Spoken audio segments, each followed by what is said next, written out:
Now to the unrest in Minneapolis. Anti-immigration protesters clashing with another group of demonstrators led by a January 6 rioter pardoned by President Trump.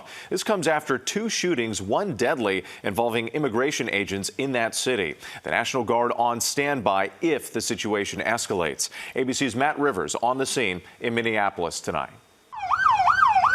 Tonight, growing concerns over the focus of the federal investigation into the shooting of Renee Good by an ICE officer in Minnesota.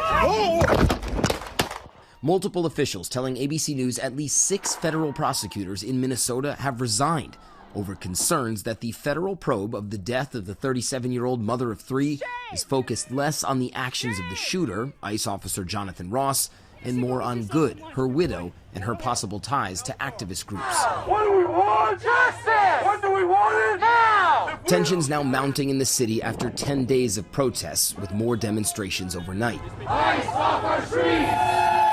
And despite frigid conditions on Saturday, hundreds of anti-ICE protesters surrounding City Hall, greatly outnumbering a small pro-ICE rally organized by a conservative influencer, the scene quickly spilling out of control.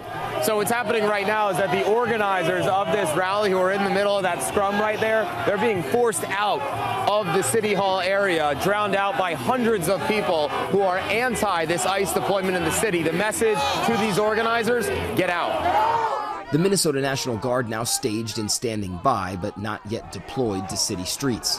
Go, Nazi! President Trump, who had threatened to use the Insurrection Act to send in federal troops, now walking that back. If I needed it, I'd use it. I don't think there's any reason right now to use it, but if I needed it, I'd use it. It's very powerful. A federal judge in Minnesota also temporarily barring ICE officers from arresting or detaining peaceful protesters, quote, in retaliation for their protected conduct.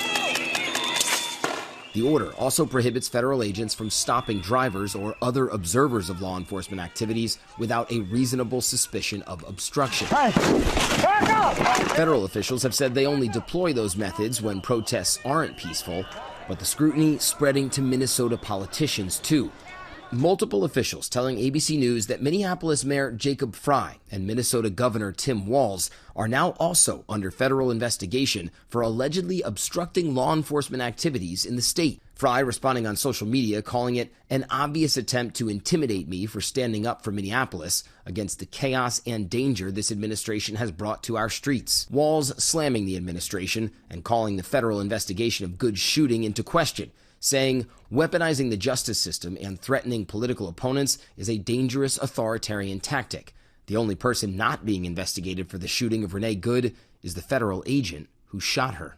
The Trump administration continues to say that the agent's actions were justified and that there is, quote, no basis for a criminal civil rights investigation.